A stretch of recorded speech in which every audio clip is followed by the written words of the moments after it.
the islands that they are drawn from.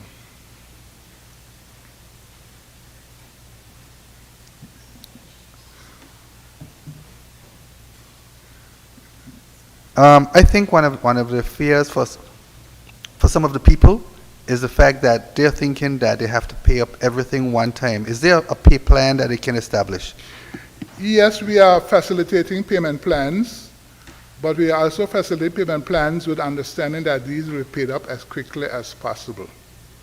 So the majority of the persons, yes, they are on payment plans. The objective is for government to collect that money as quickly as possible. Good afternoon. Question from the Daily Herald. So I'm making the assumption that within the public servant sector, I'm talking about punctuality and working violations, that there is a set of regulations in terms of what happens incrementally to the worker when they're late X amount of days, so on and so forth. Ending, I guess, with termination if it's really egregious. So and there is that policy, right?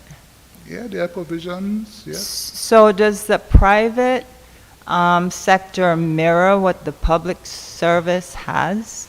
Is it a similar type of regulation? The public sector operates under what we call general orders. The private sector would basically have employees' handbooks and other policies.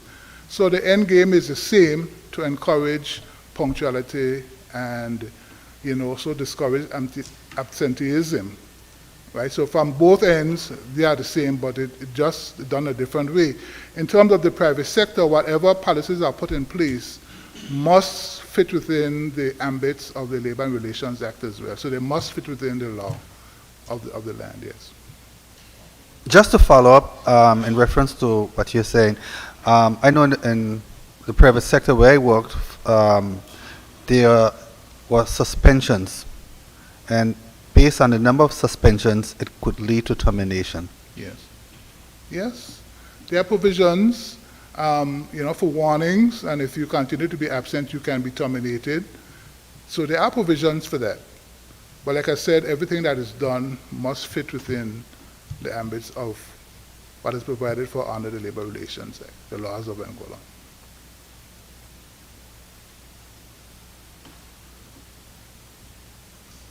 Oh, I'm sorry, I had one more update to give you, but it slipped me very shortly. So there is some work that's ongoing at the Coronation Park behind the playing field.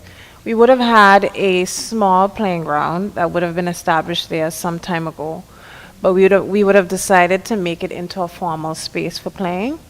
So in that regard, the Department of Sports has procured for the playing equipment, seesaws, monkey bars, etc. And we fenced in that particular location. We're sanding it. We will be planting trees. We will be grassing it in order for it to be a formal playing space for students and children across the island, but specifically in that area.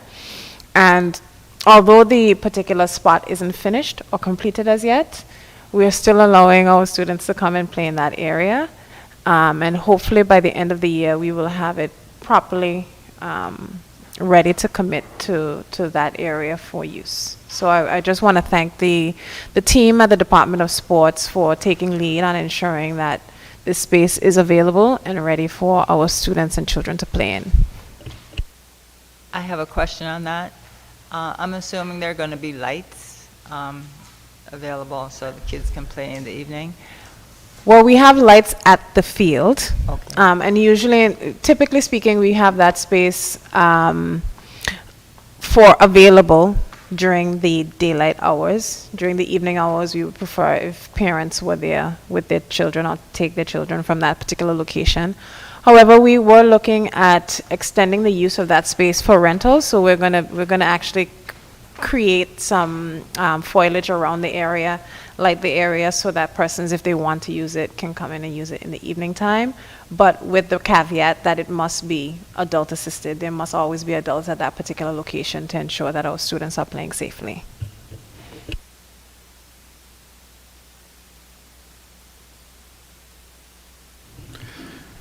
There are no other questions for the Minister of Home Affairs or Minister of Social Development and Education. I'll go over to the Minister for Infrastructure and Tourism. Thank you very much, Premier, and greetings.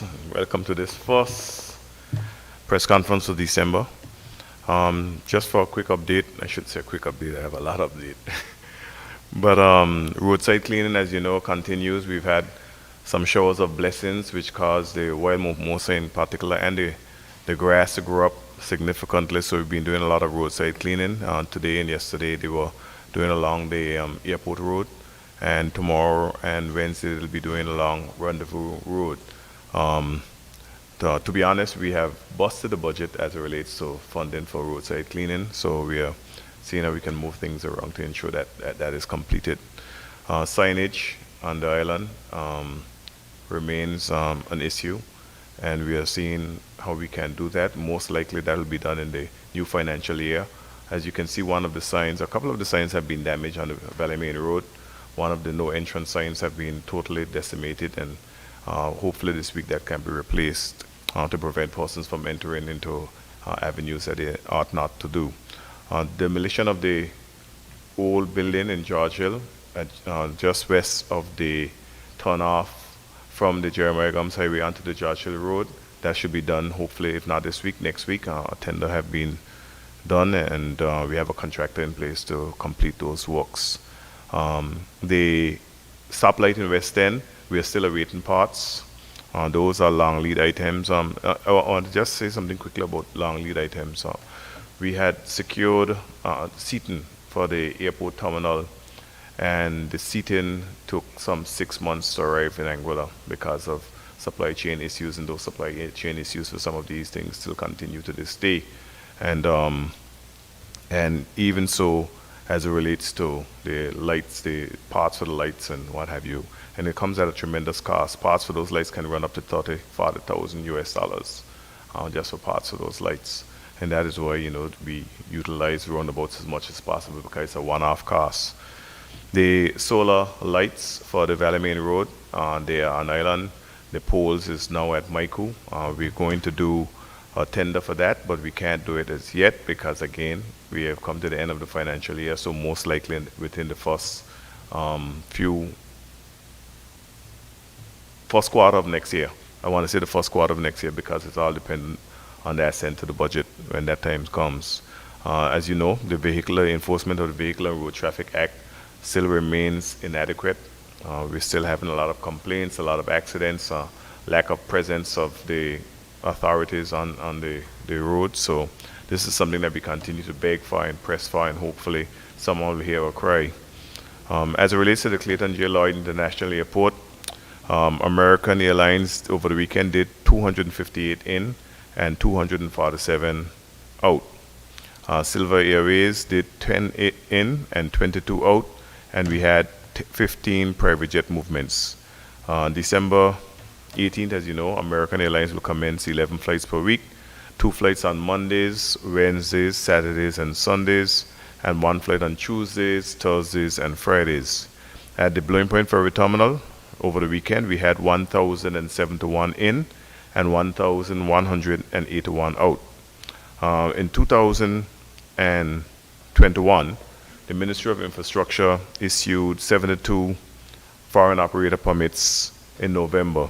And for the same period in 2022, 60 permits were issued. And you'll ask what is the reason for the decline, but the decline is based on whether the person owns the jet or whether it's a shared experience or whether they're renting a jet. So if it's a shared experience or they're renting a jet, that's when you seek permission. But if it's an own jet, then you don't have to seek the foreign operator permit. So that is why you have this 16% decline. As it relates to visitor movements, up until August of 2022, we had 1,626 visitor arrivals through the Clayton J. Lloyd International Airport, and that number had already represented the highest number of arrivals into the airport. So that in itself says that, once the airport is developed, the potential is there. As it relates to the enabling works for the commencement of the terminal at the airport, we are currently finalizing the contract for signature for the enabling works. Hopefully we'll have that completed. We'll definitely have it completed this month. I don't want to speak out of turn and say this week, but it should be completed this month, and the work at the enabling work should commence in January, the first week of January of 2023. And so we'll come to you with a press release as it relates to that. I know Ivan has something drafted and ready to go once we get the green light. The terminal, as it relates to the terminal building itself, the final scoping and design requirements is being finalized at this moment, and the final design will be done in summer of 2023, and the tender will also be done in 2023. So in summer of 2023. So the design, I know you might be thinking it takes a long time, but it does take a long time because it takes into consideration a lot of stakeholder consultations, also including the regulatory bodies and what have you, even the users of the airport itself. And when we say the user, we're talking about the local aviation companies, which we consulted with before, even before the enabling works, and also the foreign airlines that will be utilizing the airport. That includes American, Silver, and other airlines that may use the airport, Tradewind and the like. So we are moving as quickly ahead as possible as it relates to the redevelopment of the Clayton J. Lloyd International Airport. As you know, last week, the annual general meeting for the Anguilla Chamber of Commerce and Industry was held, and that went off without a hitch. As it relates to the update on the Island Harbor Pier, all of the materials is now on island. We had a failed tender, and it's going out to tender again, and hopefully we should have that tender back shortly. Hopefully wouldn't be as long as in the past. I know the Premier has been sticking me pins and needles for the last year over the Island Harbor Pier, but what happened is that we were trying to get Green Heart out of Guyana, and we were unsuccessful. So there was a lot of work being done by the Permanent Secretary to secure materials, and we could not get them. It took that long, and I'm sure the Premier probably under all sorts of pressure, but rest assured it's not his fault. If it's anybody's fault, it would be my fault and my department's fault. So I would take full responsibility for that. But the materials is here on island now. As I said, we had a failed tender, and we will be going back out to tender, and hopefully we'll have that work commence and completely shortly. As you know, the one in Sandagrong was completed. There's just a few little things needed to be done on Sandagrong on the sides of the pier, and it'll be fully 100% operational. We just recently approved a slight increase to the taxi rates for the taxi association. So there'll be a slight increase in some areas, one or two decreases in other areas. But I'm sure the taxi operators will be very pleased to know that there have been a slight increase in their rates. The minister did not speak to this, and I hope I'm not speaking out of turn, but the minister have been very keen on the redevelopment of a cultural center, a Lansing Bowl Cultural Center, and to that end, we've already started serious discussions as it relates to how we get to that point. And we will have updates. I'm sure she will have updates as we move forward as it relates to that. The Anguilla Tourist Board is at present attending ILTM in Cannes, France, and this is a very important meeting. I shouldn't say meeting, a very important conference that they're attending. Over the next 4 days, they'll be having well over 100 meetings with different stakeholders, and that does not include meetings with Condé Nast Travel and Leisure and Virtuoso. Also attending from Anguilla will be Cap Juluca, Maliohana, Zeme Beach, Long Bay Villas, Santoja. So it is very important. All of our competitors are attending, including Sinbad's, Tux and Caicos, all of the usual competitors. And I know persons may wonder, why is it that we have to attend these conferences? And I don't think that sometimes in Anguilla we understand the importance of tourism, even though we had a shutdown during COVID-19. and it demonstrated how important tourism is and how important tourism is key to our survival. Just today we saw the Crown Prince of Saudi Arabia touring DJ Khaled in Saudi Arabia because they want to transform Saudi Arabia into a tourism mecca, into a tourism destination, a huge tourism destination. So we have to understand how important it is, how competitive it is, and why is it that we need to stay out there and stay relevant in the marketplace, because the minute we slip, there are several other destinations waiting to take up our spot. And people are always looking for the next thing. So we have to remain relative, we have to continue to develop our product, continue to provide the best service that we can, and it goes back to the Minister's point about tardiness, punctuality, and ensuring that the services are rendered by showing up to work, whether in the public service or in the private sector. So, as you know, the destination wedding, the Pastor Keon and Shawnee O'Neill is now being aired on VH1. It's reaching tens of millions of viewers, and it bodes well for the destination. We should have a live discussion tomorrow on live TV with Shawnee O'Neill, Pastor Keon, and myself to discuss Anguilla, what the offerings are, and I just want to say hearty gratitude and thanks to Pastor Keon in the Lighthouse Church for assisting the South Hill community in the development of a playing field down there that's going to be really beautiful. And I think the minister is going to have to step up after that. Pressure, pressure, pressure. Pressure, pressure. As it relates to the Blowing Point Ferry Terminal, again, I want to apologize because I said that we would be opening the Blowing Point Ferry Terminal on the 24th of this month. That was my goal, to have it ready for Christmas. And I take full responsibility that we are not having it ready for Christmas, but we are now looking at January the 9th as it relates to the opening date for the Blowing Point Ferry Terminal. Sometimes I push too hard, and I'm not doing the plastering and pulling the wires and doing the electrical, but Anglic is down there today. They have been down there from early this morning doing a lot of work. I went down there to see what was going on, as I usually do every day. And just as it relates to the update, the pavement in car parks is 70% completed. They'll be paving again tomorrow. The drainage catchments are 80% completed. The arrival ramps are 80% completed. All the remaining civil works expected to be completed by the 19th of December. The building, the floors are 100% completed. The ceilings are 90% completed. The rendering of the walls, both interior and exterior, are just over 90% completed. The restroom installations, the equipment, the partitions are 95% completed. All remaining finishes expected to be completed by the 16th of December. The MEP systems, the plumbing system installation is 90% completed. The HVAC systems installation is also 90% completed. Electrical systems installation is 75% completed, and that is the drag, really.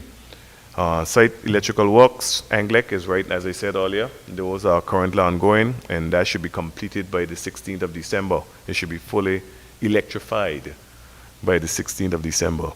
The testing of the plumbing, the HVAC systems will commence when permanent power is obtained, so we'll hopefully start that on the 16th of December as well. And all systems expected to be completed, by the 16th of December.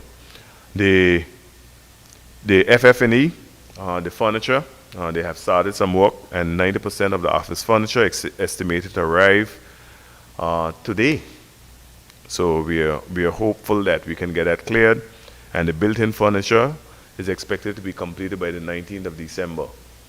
So I know you may be saying all of these dates sound like we can still open on Christmas Eve, but there'll be still a lot of testing that'll be ongoing. We have put together a transition committee. We met a few times already. We've been meeting regularly every week to see where we are, what needs to be done, and this includes the Royal Anguilla Police Force, Customs and Immigration, and the Anguilla Tourist Board, and the Ministry of Infrastructure. So it's a joint effort my apologies. It's a joint effort to ensure that everybody's on the same page as it relates to the opening of the Blowing Point Ferry Terminal. So that's it for my update. Thank you. Miss, a couple questions.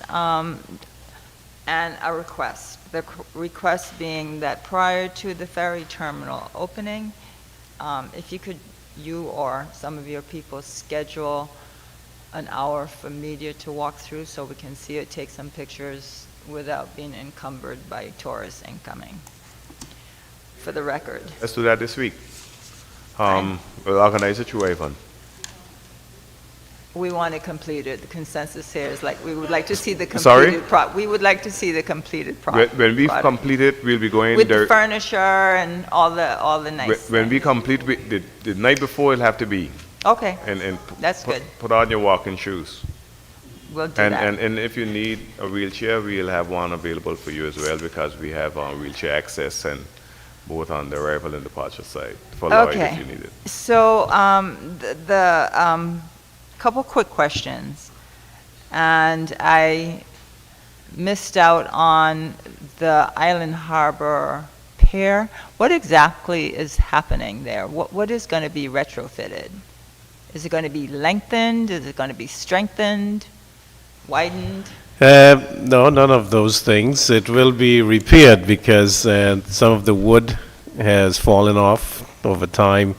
The bolts rusted, and it's basically now the boats pull up to concrete, and that can be very hard on boats and dangerous because sometimes the boats can dip under the concrete, and that can cause harm.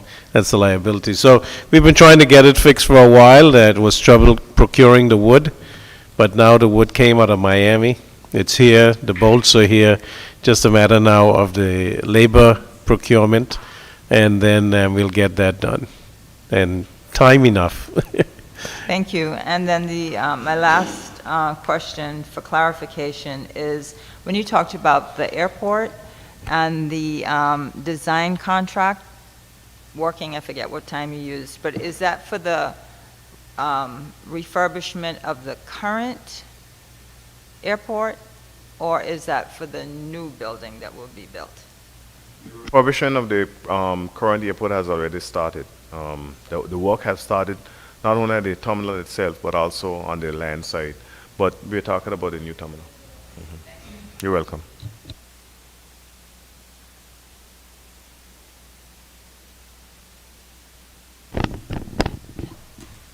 Good afternoon.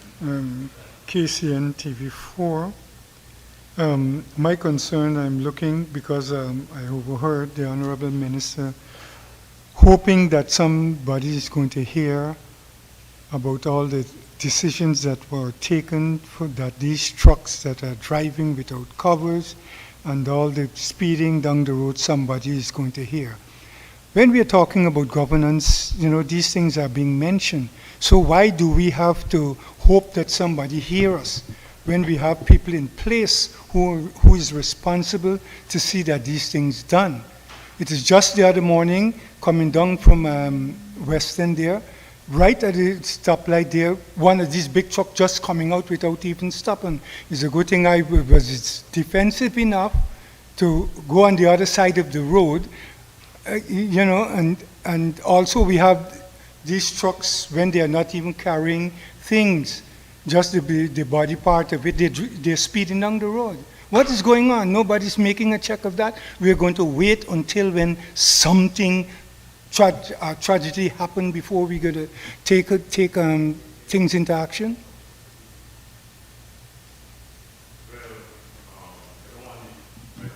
That's above my pay grade. But as it relates to the enforcement of those laws that outside of our jurisdiction, as I said, we've been appealing, we've been writing, and we've been hoping. But that is really and truly. Internal security, external defense does not fall within the remit of the Premier and of the Ministers of Government. And that includes the enforcement of such an act.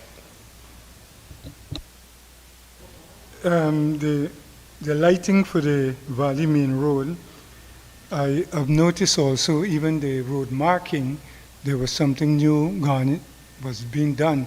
Would this be continued to do on the others, that make it more visible? Because some people are still having some challenges going in on the road there. Well, the markings at night, very bright. You know, you can see them illuminating. But during the day, because of the color and it blends into the concrete, it's a little less visible. And that is why we've been enhancing them by placing some external color. But it's very difficult to drive and look down at the same time.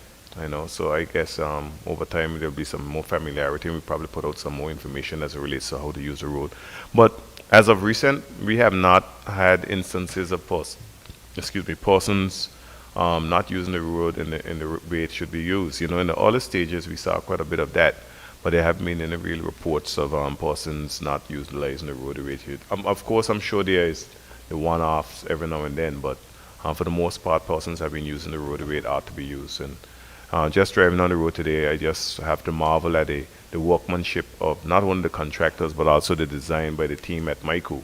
And, you know, as you can see, we have done a lot of work in terms of cleaning the road, and we'll be installing not only solar lights, but we also installing some benches along the road too. So that should enhance the experience and really and truly have it as a meeting place. Even if you drive to the road in the evening, you see there's so much activity now. And that was the whole idea of the development in the area, to bring the town into the town and make it feel different, make it feel like a town. And it also enhances the tourism product. My final concern is the cultural center. Many years ago, I think we had plans, and that project should have started. Are we going to look what plans were there, or is there a new project document that will be proceed? And it's there, first of all. But secondly, I would like the minister to speak to that more than I do. But I just want to answer a question, an online question quickly. And the question was asking about the things at the airport that is puncturing people's tires. Now those puncture strips, I just want to say is that the only way that can happen if you drive the wrong way. If you drive, I drive over them at least 4 or 5 times a week, and I've never had incidents. But if you reverse or you try to go the other way, they will definitely tear your tires up. So I just admonish persons to follow the rules. And the reason why these things were done is because they are security findings. They are findings, the airport and the seaport, they just don't operate in silo. There are regulatory requirements, and those regulatory requirements continue to evolve and continue to change. And you have to continue to evolve and change with them, because if you don't, they shut your airport down, they shut your seaport down. Just less than 2 weeks ago, we had a maritime audit, and some findings were already presented to us, and there'll be more findings that will be presented to us in a larger document. And we have to change. And same as the airport, you can see there are now speed bumps there. And there are some pylons so that you can't drive into the terminal.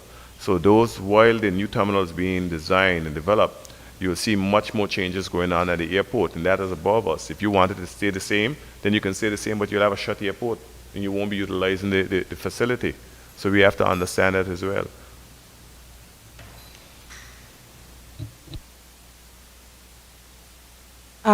Yeah, thank you for the question in relation to the Lantern Ball Cultural Center. As it relates to the cultural center, plans would have been drawn, but none of those plans have been able to be retrieved. From the first time we got into office, we asked for those plans to be submitted, and none of the plans have been found. There was a question as to whether or not some of the plans have been destroyed by the passing of Hurricane Irma. We've contacted a number of the architects who would have been responsible for some of the drawings, and none of them have been able to locate them either. So we've been set back significantly by the fact that we could not retrieve any of those plans. So we would have put together the Lantern Bowl Cultural Center Redevelopment Committee, and the minister, myself, and the redevelopment committee would have been meeting to ensure that we are on board in terms of what are the requirements, what is it that our creative industries, our cultural centers, what do we want to see in that particular location, and then what is possible in terms of the footprint and the budget specifically, so that we can see how we can move forward together. So that's what we've been doing thus far, and we're going to be crunching the work and the numbers to ensure that we can get it done as soon as possible.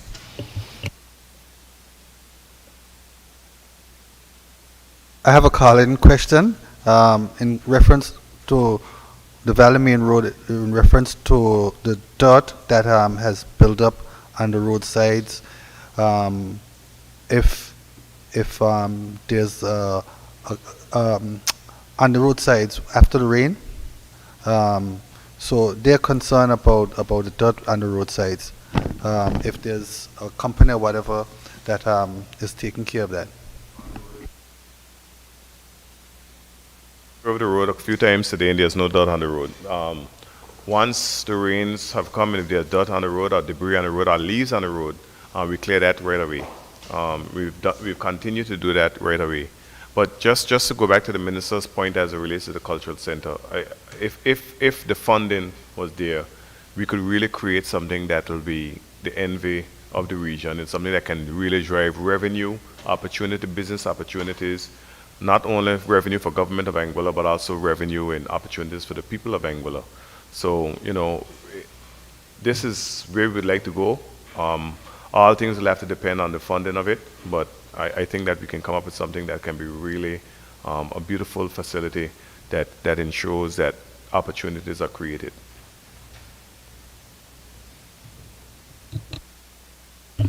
All right, thank you, Minister, and thanks for those questions. Going back to Ministry of Health, in terms of the COVID numbers, we have 5 positive cases on island. And last night, the MRI machine left Dallas on its way to Jacksonville, Florida, and fingers crossed, should be sailing to Puerto Rico tomorrow, the 6th of December. I want to thank Mr. Schultz of the Richard Schultz Family Foundation, Gary and Connie Sharp, who have a villa here in Anguilla, Robert Seamus, who also has a villa here in Anguilla, and through the efforts of APANI, the Anguilla Progressive Association of New York, and the Anguilla Community Foundation, facilitated the funding for this MRI machine for the storage, topping up, and helium, and also for the shipping. So we keep our fingers crossed that that machine will meet the barge in Puerto Rico when it gets there, and then it should be on its way to Anguilla. Thank you for that. In terms of the Ministry of Finance, and we'll get to the Minister in Sustainability for most likely an update on COP27. But just wanted to bring to the attention of the public that we have asked approval for electricity subsidies of $1,000. And this would be the second one for this year. Remember that we did do $1,000 electricity bill subsidies for all domestic households, which runs about 6,100 households, almost $7 million. And that was done in July and August. And now we're hoping to do another $1,000 in electricity bill subsidies for domestic households. And then we're doing the $500 food vouchers for those who are 70 and older, and those who will become 70 by the 31st of December of 2022. That again is the second one for this year. And this is to help people as we go through this time of high inflation, high cost of living, due to the high cost of fuel, the supply chain issues, supply issues also, the war in Ukraine, etc. And for those who do not qualify by age, the Department of Social Development is there to help those who need help, and they do means testing, but certainly there is availability. We also, in this new supplementary budget, had to put in for more help for medical treatment overseas, because that always tends to bust our budget within the first quarter of the years. Plan is also in the new year to do healthcare for those who are 70 years and older. The actuarial study is done. We have a preliminary report from the actuary. We're waiting on the final report on that, and this will be included in our budget for 2023. And the plan is that as we are able to fund the policies that we campaigned on for youth development, for developing our people and looking out for the well-being of our people, that we can initiate and implement policies. The Ministry for Economic Development, just want to list some of the projects that are being worked on. Altima Marina, MOU is signed. There is interest in a Simon Reef property, and interest has been forwarded on that. Savannah Bay Development Project, and the MOU is pending. Cove Castles, that for that renovation project, MOU is signed on that. The alien land holding license is done. Annie Villas, Shoal Bay, MOU signed, and they should be starting that project already. And the Rendezvous Bay Development Project, and MOU is still pending on that. I know Cebu is also looking at expanding, and so there are a lot of projects that are in the works, and it's a matter of getting things going. And I think that 2023 is going to be a good year for Anguilla. We ask that God continue to be gracious unto us and be merciful, and keep hurricanes and pandemics and other external and internal shocks from affecting the plans as we go forward. I think Anguilla is deserving, and it's the policies and legislation that we have put in place or will put in place that will continue to see not only the big ships rise, but the small boats will rise also. And that is something that Anguilla has been deficient in, looking out for the small person. So that's the plan of this administration. If there are any questions, I'll answer them. Just a clarification, because you spoke about the vouchers for the 70 and older, but and you mentioned something about somewhere that the social development will mainly concern for the vulnerable people. They can go in there. Correct. That's and correct. Those people who might be having difficulties can approach the social development. Definitely. Okay. Thank you for that. Yes, Yeah, that is definitely. what I wanted Yes. to clarify. Can you give us an update on how the GST is moving, and if we have any challenge with price control and so forth, sir? Thank you for the question. I'll go to the second part first. We are looking at a consumer protection unit and also consumer protection legislation. We did have a meeting with the members, the businesses, and the retailers, and we had a good discussion about price control, about how to protect consumers. Certainly they had concerns about the businesses and the cost because the high price of fuel and how that affected the prices. And so there would be some difficulty given that there are different suppliers and different costs that they incur. We take all that into consideration. And certainly, we have a lot of persons who are concerned that the prices in the stores that they are high. And, so we are looking at that, and as I said, the Ministry of Economic Development will put together a consumer protection unit that will be visiting the stores and certainly reporting back, and then we will come up with price control, mostly on the zero-rated items, essential items, because we feel that we want to make sure that persons feel that they are being treated fairly. And we certainly have to take into consideration how businesses, how their prices are formed, but we want to make sure that any concessions that government gives in terms of removing duties and excise taxes, that is passed on to the consumer. There was a first part of the question. No, the GST performance. So far, the GST was slated to make $35 million this year, starting from July until the end of December.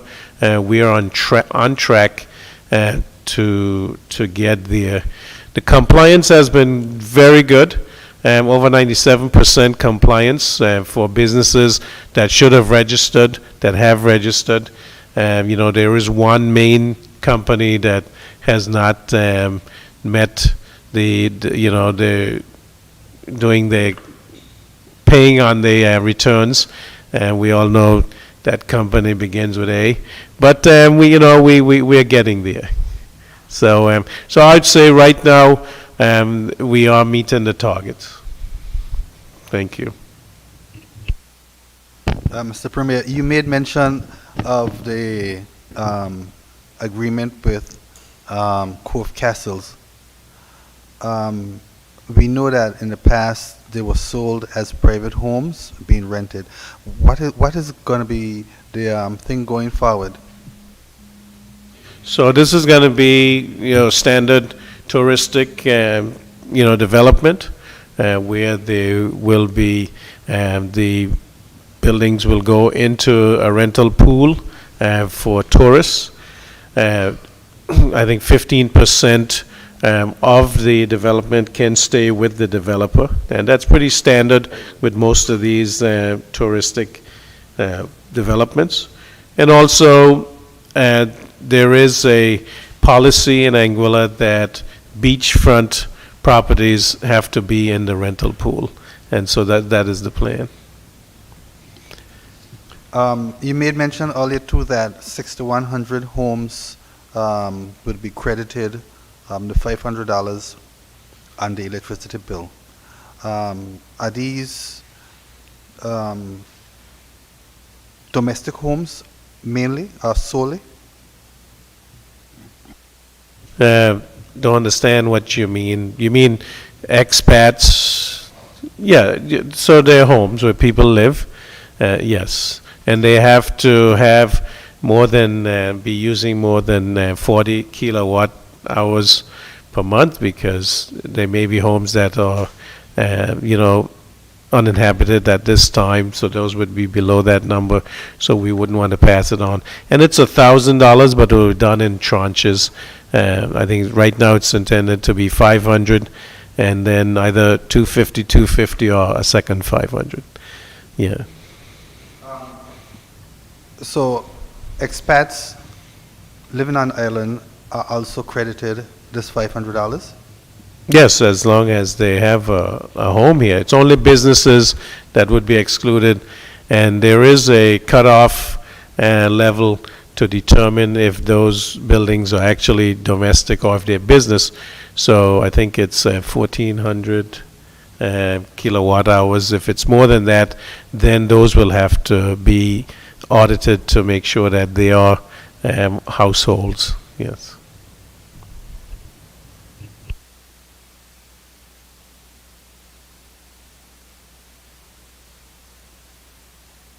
Made mention also in reference to persons traveling overseas for medical treatment, and that has taken up quite a chunk of the budget.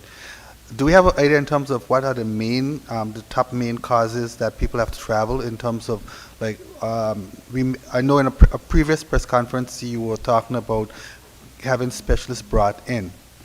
In reference now, based on the main causes why people travel, is that part of the plan?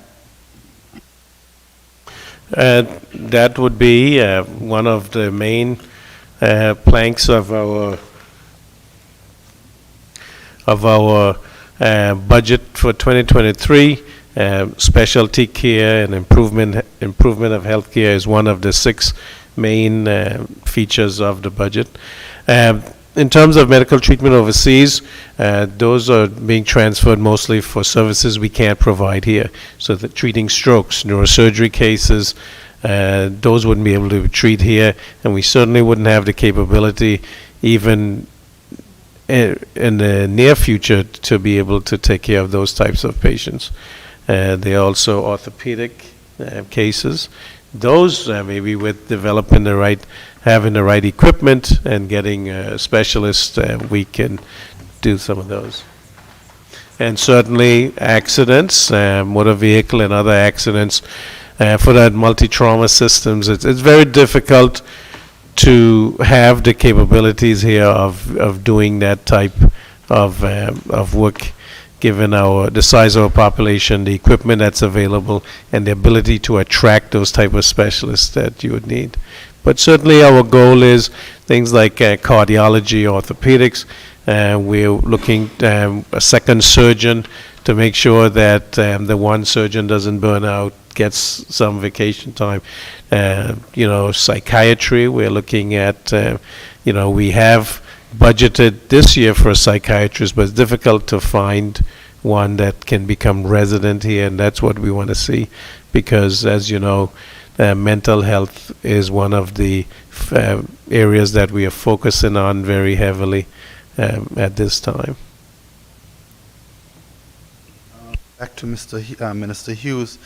Some of the smaller units in Anguilla, the local things, feel as if they're guest houses, feel as if they're left out in reference to marketing. If that is so, how can we go forward in terms of helping promote them? First and foremost, I think that all hospitality entities should join the Anguilla Hotel and Tourism Association. They should just do that. Not only accommodation facilities, but also restaurants and what have you. They really should join the Anguilla Hotel and Tourism Association. They should also join the Anguilla Chamber of Commerce and Industry. Now, one of the things that we must recognize is that the Anguilla's Tourist Board remit is to market the destination, not in a particular property, but the destination. And yes, it is, you see the Four Seasons, the Belmont, Capchaluca, the Auberge, Maliohana, and the Zemi Beaches and what have you. You'd see them with a large presence in the marketplace. It's because they themselves present themselves in the marketplace. They created websites, they have that cachet, and they continue to promote themselves.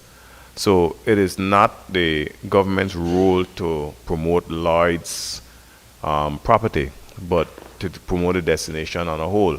Now, invariably, what will happen is that the tourist board will reach out to all of the properties and ask for information so that they can, when they go on the road, they can do more targeted promoting of those destinations. I can tell you, as a matter of fact, from all my time around tourism, that the smaller properties are either reluctant to do so or just don't do it.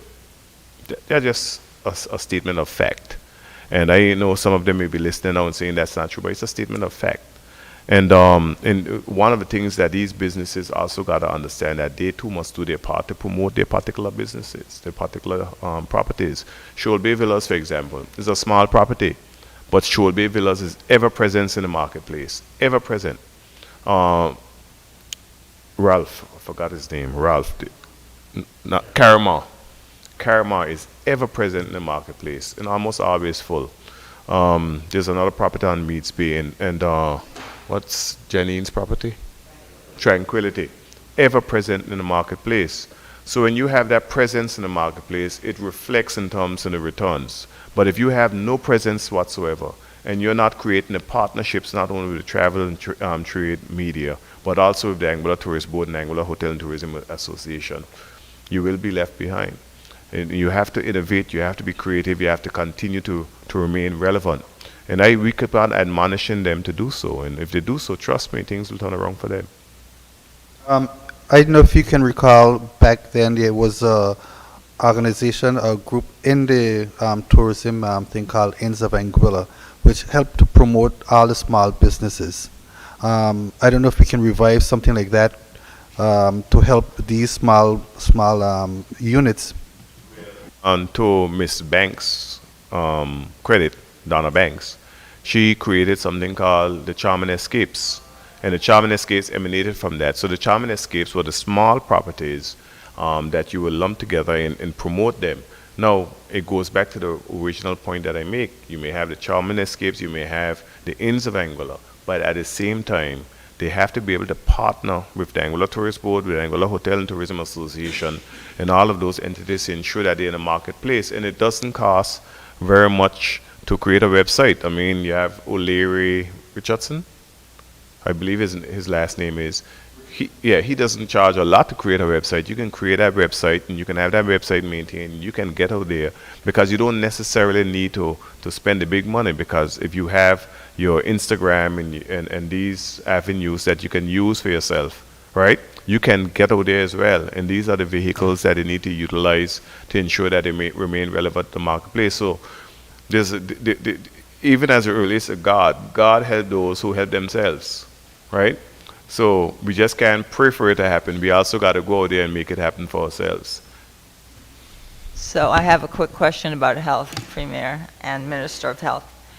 It's good to hear that the actual study for the 70 and up has been done, and it's going to be included in the budget for 2023. So I have two questions.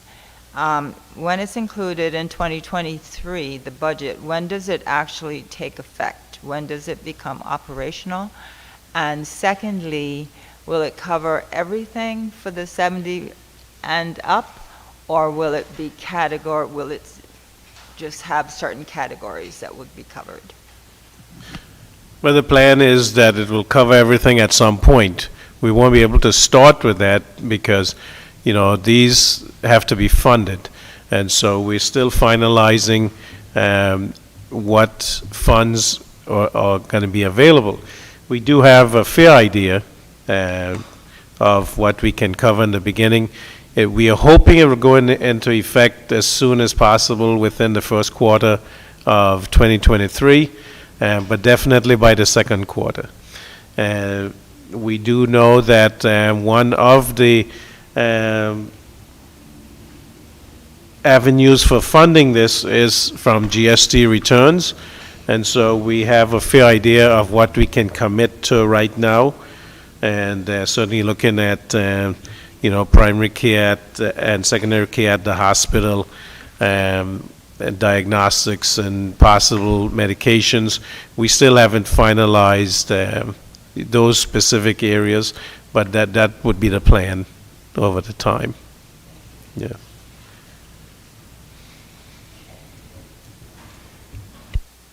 Mr. Hughes, in reference to the ferries, for this season, is there any chance of the late night ferry returning?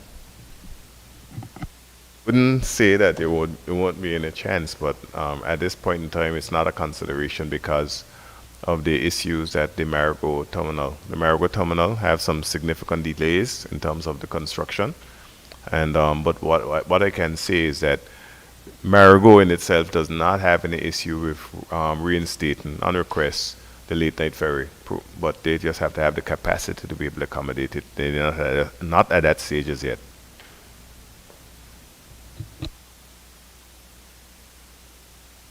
All right, thank you. You know why we have let this one run a little long today is because I realized that the 19th of December is Heroes and Heroines Day, and there will not be a press conference on that third Monday in December. So this may be our last press conference officially, because we may have to call, emergent ones as necessary, but certainly officially today would be the last one for 2023. We'll go to the Minister for Sustainability, Innovation and the Environment to give us an update.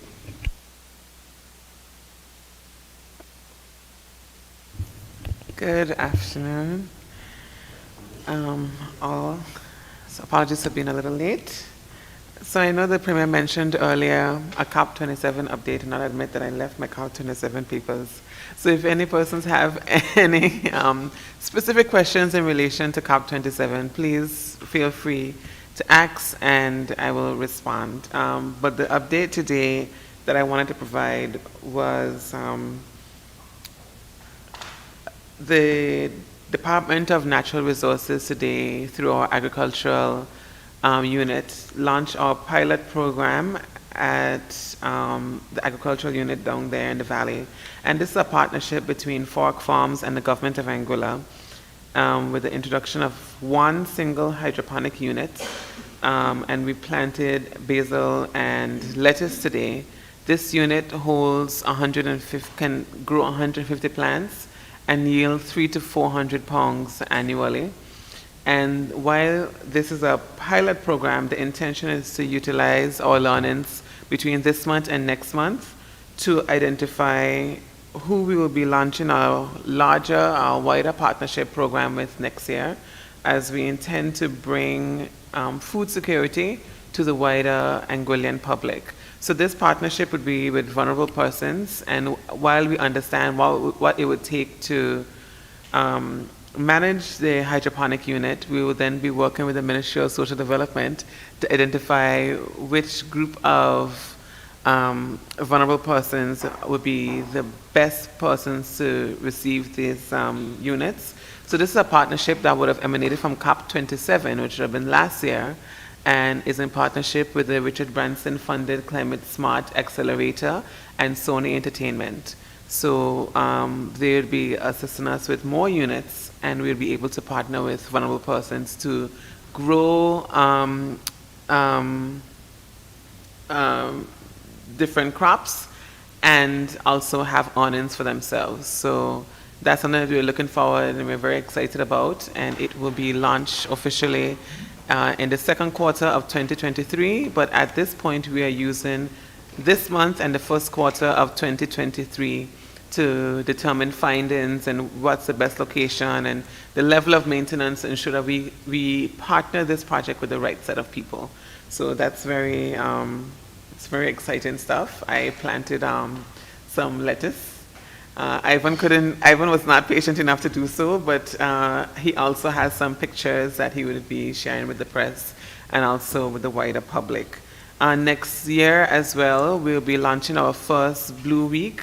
That would be the Building Livelihoods, Upholding Environmental Stewardship Week, where we will be doing all things with blue, the blue economy, coastal management, and it will be a very informative week. The press will be invited to almost all of the days, so you can always look out for early next year to be aware of what's coming. That will be the week of January 23rd. And we recently completed our coastal management study, which shows that we have erosion rates of 64%, which means we've had erosion of 64% of our beaches. This is an alarming finding because, as I mentioned earlier, we are an economy that relies on the health of our coastal areas, and we rely on our unhealthy oceans. So it means then that we will be doing a lot more to educate and also enforce the existing rules around treating our coasts with care, which includes pinning down things like sand mining and acting on that in a more meaningful way. And I would admit, if there is a general feeling that it's so, that we haven't done a good job with managing and responding to instances of sand mining. So on that front, we will be having a presentation in the House of Assembly next sitting, which is December 13th, So any persons interested in understanding the findings of that report, we'll be laying it before the House of Assembly, because we think it's that important that this is considered and responded to in a nonpartisan manner, because without our beaches, we have no economy, we have no food, and it makes no sense to invest in food security if we're not investing in the sustainability of that source. So next year for the ministry, what you can look forward to is all things food security. We are going to make significant investments in food security, helping our local farmers, our local fish farmers, poultry, livestock, crop farmers, to ensure that we remove the stigma from food security, planting and other things like that, but also to encourage further growth in this industry. We've seen that having that level of independence, although Anguilla would never be 100% food independent, we need to ensure that investments move us further and further in that way, and also create the proper relationships between the crop farmers, the fisher folk, and the industries that they depend on. So I felt a little need to speed through my update because of the time that we've been on this press conference. But there is a lot coming next year that we will be able to expound on further, and I just wanted to let people know that there's a lot happening in the Ministry of Sustainability, Innovation, and the Environment. One quick question. The 64% erosion, did they tell you what period that's over? Is that like over a 100-year period? So that period goes back to the 90s, but this study is primarily focused on 2014 to 2022. But we've had some data that we would have collected in the 90s that we were able to compare with on certain beaches and others not so much. So it's still a great level of erosion in a lifetime.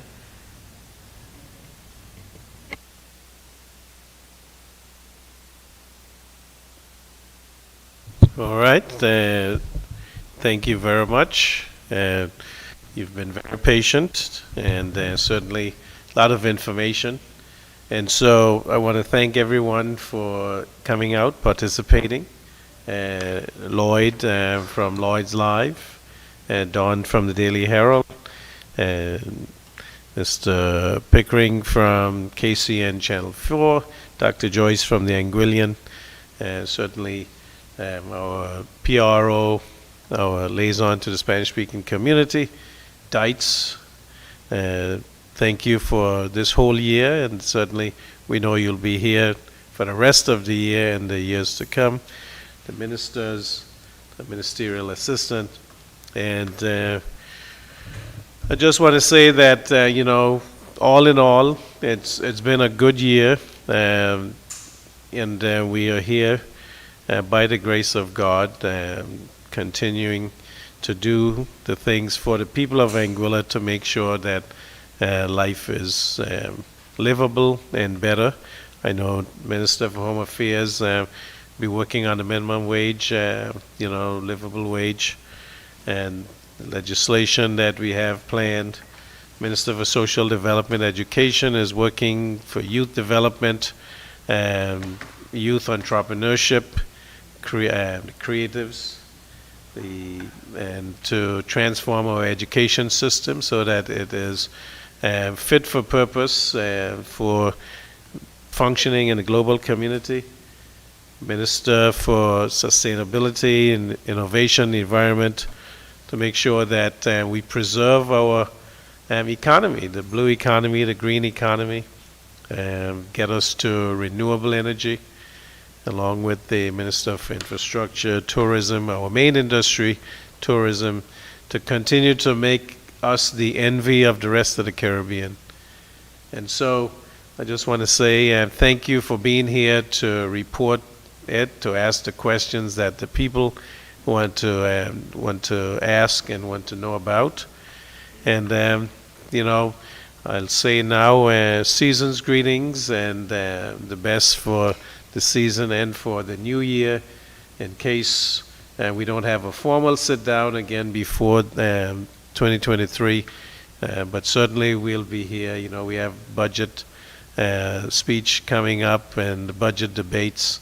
We don't have a date yet, because I know that Dawn is going to ask that question. But we'll let you know. So again, thanks to everyone. Appreciate it. May God bless you, and may God continue to bless Anguilla. Thank you.